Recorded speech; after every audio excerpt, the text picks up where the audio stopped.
Yes students, this is रौनक मंत्री।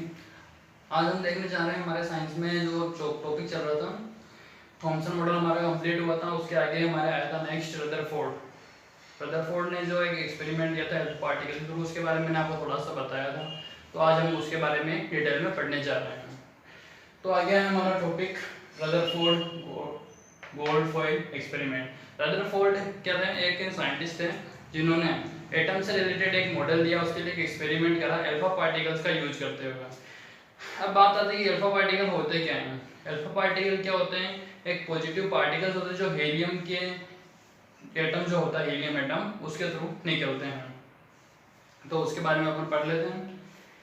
Alpha particles bombardment on thin gold foil. इन्होंने क्या करी, सोने यानी गोल्ड की जो पतली से पतली फॉइल होती है उसको लिया, उसके ऊपर क्या करे, अल्फा पार्टिकल्स की क्या करे, बौछार करवाई, मतलब अल्फा पार्टिकल्स उसके ऊपर भेजे और ऑब्जर्व करा क्या क्या चेंज उसमें हुए, क्या क्या इनको दिखाई दी। तो next, alpha particles are dipositive helium cation. जैसा मैंने आपको बताया, अल्फा पार्टिकल क्या होते हैं? डायपॉजिटिव यानी पॉजिटिव चार्ज वाले हीलियम के आयंस होते हैं।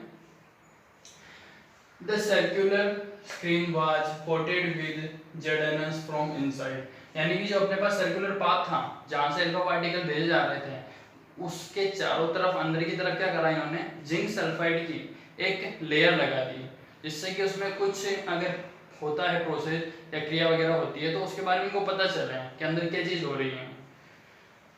बोmbardment alpha particles created flash lights on the screen। जैसे इन्होंने क्या करी, बौछार करवाई उसके अंदर जहाँ से अल्फा पार्टिकल निकलना स्टार्ट हुए हैं, तो फिर जैसे ही वो गोल्ड फॉइल से गए, गोल्ड फॉइल के पास से जाने के बाद क्या हुआ, थोड़े फैले, तो फैलने की वजह से क्या हुआ, जैसे जिंक सल्फाइड की लेयर पे टकराए, वहाँ पे क्या हुआ, चमक उत्पन्न होने लगी, मतलब अलग अलग चमक दिखने लगी इनको, लाइट जलने लगी। मतलब लाइट का मतलब यहाँ पे वो जो नॉर्मल लाइट नहीं है, यहाँ पे मतलब किसी भी चीज के टकराने की वजह से जो चमक उत्पन्न होती है उसका मतलब है यहाँ पे। इस डायग्राम के अकॉर्डिंग अपन ने क्या करा, एक अल्फा पार्टिकल का सोर्स लिया, फिर उससे जो बीम निकली लाइट की भी बोल सकते हैं, अल्फा पार्टिकल भी बोल सकते हैं। अल्फा पार्टिकल इन्होंने भेजा गोल्ड फॉइल पे, गोल्ड फॉइल पे क्या हुआ, अल्फा पार्टिकल गए, कुछ तो सीधे निकल गए, कुछ बीच में टकराए और कुछ की डायरेक्शन क्या हो गई, चेंज हो गई। तो चेंज होने के बाद या टकराने के बाद जाएंगे कहाँ पे, सर्कुलर पाथ में जाएंगे। सर्कुलर पाथ में जाएंगे तो सर्कुलर पाथ के टकराएंगे, टकराने की वजह से क्या होगा, इसमें जो होगा वो लाइट या फिर फ्लैश होगा, तो उसकी वजह से मतलब कुछ आपको चमक दिखाई देगी। तो इन्होंने ये एक्सपेरिमेंट इस तरीके से ऑब्जर्व करा। अब इसके बाद में ऑब्जर्वेशन में इनको क्या क्या चीजें मिली, क्या क्या इन्होंने मतलब सोचा उसके बारे में, उसके बारे में देखते हैं। ये जो अपन मान के चल रहे हैं, ये मोटाई है हमारे पास गोल्ड फॉइल की, इस गोल्ड फॉइल में मतलब इतने सारे अल्फा पार्टिकल्स आ गए हैं। तो ऑब्जर्वेशन क्या हुआ, most of the alpha particles passed thin gold foil. इन्होंने ऑब्जर्व किया कि जितने भी इन्होंने अल्फा पार्टिकल्स भेजे हैं, मान लो हजारों 2000 लाख इन्होंने अल्फा पार्टिकल्स भेजे, ये गोल्ड फॉइल है, तो सारे अल्फा पार्टिकल्स क्या हुए, लगभग सारे निकल गए सीधे, ना किसी की डायरेक्शन चेंज हुई, ना किसी का कुछ चेंज हुआ। फिर आता है a few particles were deviated making small angles। कुछ 2 या 3 पार्टिकल्स ऐसे थे जो बीच की तरफ गए और उनके डायरेक्शन क्या हो गई, थोड़ी सी चेंज हुए, एक एंगल बनाते हुए।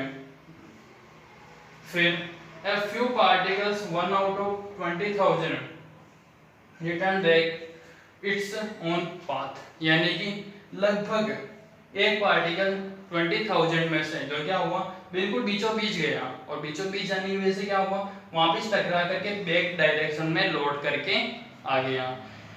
तो ये तो इन्होंने ऑब्जर्व किया। अब इन ऑब्जर्वेशन के थ्रू इन्होंने क्या निष्कर्ष निकाले, क्या कंक्लूजन दिए हैं, क्या मतलब इनको रिजल्ट मिला इन ऑब्जर्वेशन के थ्रू, उसको देखते हैं।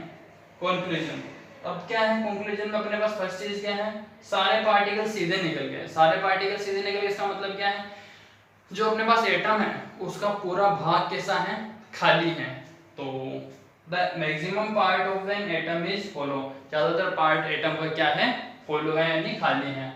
और जो बीच में जाने जो पार्टिकल्स जा रहे हैं उनकी डायरेक्शन या तो चेंज हो रही है या टकराने के बाद वापस से उसी डायरेक्शन में रिटर्न हो रहे हैं।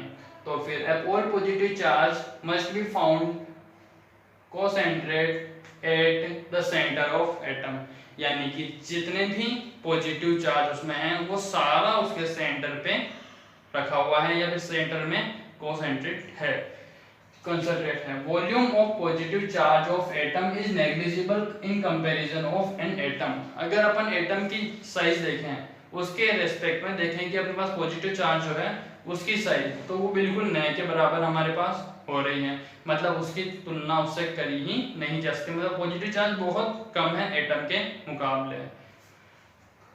Next, atom is electrically neutral, hence total number of electrons are equal to the total number of proton। मतलब कि यहाँ पे क्या है, अपने पास जो इलेक्ट्रॉन है उनकी संख्या प्रोटॉन के इक्वल होगी। क्यों? क्योंकि इलेक्ट्रॉन का चार्ज होता है नेगेटिव, प्रोटॉन का होता है पॉजिटिव। बट अपन को पता है जो एटम है वो क्या है, टोटली पूरी तरीके से न्यूट्रल चार्ज का है।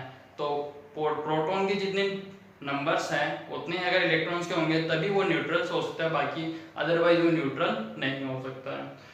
इसके बाद ये भाई रदरफोर्ड ने जो मॉडल दे दिया इसमें भी कुछ क्या रहेगी, उसकी कमियां रहेगी। तो उन कमियों को देख लेते हो, क्या चीज कमियां रहेगी। Drawback of Rutherford model, it could not explain stability of atom. ये एटम स्टेबल होगा या नहीं होगा इसको नहीं एक्सप्लेन कर सका।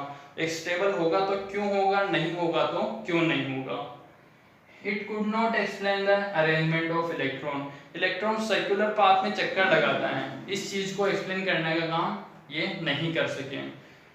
फिर एक और इसमें कमी रहेगी कि भाई जब इलेक्ट्रॉन सर्कुलर पाथ में चक्कर लगाता रहता है यानी कि घूमता रहता है तो फिर वो क्या करता है, कंटिन्यू एनर्जी लॉस करता है। तो एनर्जी लॉस करता है तो इसका मतलब जो एटम है आकर के इसके जो सेंटर होता है एटम का वहां पे गिर जाना चाहिए, बट ऐसा नहीं होता है। तो ऐसा क्यों नहीं होता है, इस चीज को रदरफोर्ड एक्सप्लेन नहीं कर पाए। तो ये तो हो गई अपने रदरफोर्ड की एटॉमिक मॉडल की बात। इसके बाद क्या है, फिर आए नील्स बोर। इन्होंने नया वापस एटॉमिक मॉडल दिया और अलग तरीके से थोड़ा इसको एक्सप्लेन किया। तो अपन देख लेते हैं Niels Bohr, hypothesis of Niels Bohr. अब नील्स बोर ने क्या करे, कुछ पोस्टुलेट्स दिए, कुछ कथन दिए, उनके आधार पे अपने पॉइंट्स के आधार पे इन्होंने क्या करा, अपना एटॉमिक मॉडल को समझाया। तो इनके पॉइंट को अपन देख लेते हैं पहले। An atoms contain nucleus at its centre in which proton and are found, यानी कि जो न्यूक्लियस होता है वो सेंटर में बीचों बीच एटम के पाया जाता है। एटम के अंदर बीचों बीच सेंटर में न्यूक्लियस पाया जाता है। न्यूक्लियस यानी कि जिसमें क्या चीजें होती है, प्रोटॉन एंड न्यूट्रॉन, और न्यूक्लियस में ही सारा पॉजिटिव चार्ज जो एटम का होता है वो अवेलेबल होता है। ये तो बात हो गई न्यूक्लियस की।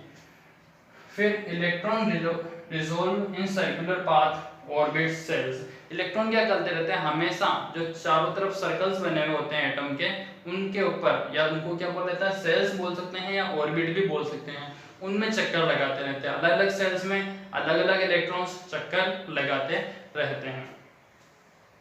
These cells orbits can be infinite in number or also as KLMNO and represented n equal to 1 2 3, यानी कि जो अपने पास सेल्स हैं उनको नंबर दिया जा सकता है 1 2 3 4 5 इस तरीके से, या फिर अपन इनको इंग्लिश के अल्फाबेट जो होते हैं KLMN से भी रिप्रेजेंट कर सकते हैं। तो ये तो हो गया इनको किस तरीके से रिप्रेजेंट करना है। उसके बाद as the value of n increases orbit become farther from the nucleus, यानी कि जैसे जैसे n की वैल्यू बढ़ती जाएगी, मतलब क्या होता जा रहा है, सेल्स बढ़ते जा रहे हैं, मतलब सर्कल बढ़ते जा रहे हैं। सर्कल बढ़ते जा रहे हैं तो वो सर्कल धीरे धीरे क्या होता जा रहा है, न्यूक्लियस सेंटर से दूर की तरफ होता जा रहा है। जैसे कि अपने पास यहाँ पे है सेंटर, इसमें अपने पास एक सर्कल बना यहाँ, दूसरा यहाँ बन रहा है। तो जैसे जैसे सर्कल बड़ा होता जा रहा है वैसे वैसे क्या होता जा रहा है, वो सेंटर से दूर होता हुआ जा रहा है। ये चीज यहाँ पे बोल रहे हैं। As the an angular momentum in cell of electron can be mvr equal to h upon 2 pi। यहाँ पे क्या होता है, एंगुलर मोमेंटम। एंगुलर मोमेंटम का मतलब कि भाई जब अपन जो इलेक्ट्रॉन है सर्कल के रूप में चक्कर लगा रहा है तो उसमें क्या होगा, कुछ मतलब एक्सेलरेशन काम करेगा, मोमेंटम काम करेगा। वो एंगुलर मोमेंटम अब यहाँ पे सर्कल के रूप में घूम रहा है तो किसी एंगल के रेस्पेक्ट में भी घूम सकता है, तो उस टाइम जो एंगुलर मोमेंटम होगा उसकी value mvr equal to h upon 2 pi के इक्वल होगी, या इसके मल्टीपल के रूप में भी हो सकती है। नेक्स्ट आ रहा है हमारे पास energy of electron does not change when it रिजॉल्व इन सर्कुलर पाथ, यानी कि जब इलेक्ट्रॉन क्या हो सर्कुलर पाथ में चक्कर लगा रहा हो तो वो एनर्जी लॉस ही नहीं करेगा। ये इन्होंने डायरेक्ट बताया पॉइंट कि जब इलेक्ट्रॉन सर्कुलर पाथ में चक्कर लगाता है तो ना तो उसको एनर्जी लेने की जरूरत पड़ती है ना ही देने की जरूरत पड़ती है, वो डायरेक्ट चक्कर लगाता रहता है। जैसे ही वो इसके अलग अलग अपने पास बने हुए होते हैं, लेवल बने होते हैं एनर्जी के, फर्स्ट वाला K, second L, third M, तो K L M, तो यहाँ पे क्या हो जाता है फर्स्ट K से अगर L में कोई जा रहा है इलेक्ट्रॉन तो उसको एनर्जी क्या करनी पड़ेगी, लेनी पड़ेगी। L से M में जा रहा है तो और एनर्जी लेनी पड़ेगी। तो जैसे ऊपर वाला एनर्जी लेवल क्या होता है ज्यादा होता है नीचे वाले लेवल एनर्जी लेवल से, यानी कि जो अपने पास छोटा सर्कल है यानी छोटा सेल है उसकी एनर्जी बड़े वाले एनर्जी लेवल से क्या होती है कम होती है। जैसे जैसे ऊपर की तरफ जाते हैं एनर्जी लेवल बढ़ता है और जैसे जैसे नीचे की तरफ आएंगे एनर्जी लेवल क्या होगा हमारे पास कम होता जाएगा। तो ये तो बात हो गई हमारे नील्स बोर की। तो आज हम लोगों ने दो टॉपिक देख लिए हमारे, रदरफोर्ड का एटॉमिक मॉडल और नील्स बोर का एटॉमिक मॉडल। ये तो हो गए हमारे दो एटॉमिक मॉडल और कंप्लीट। तो इसके आगे जो भी होगा हम हमारे नेक्स्ट क्लास में देखेंगे। यहाँ तक आप कंप्लीट देख ले, जो भी प्रॉब्लम हो पूछ लें। नेक्स्ट क्लास जब भी होगी हम आगे डिस्कस करेंगे।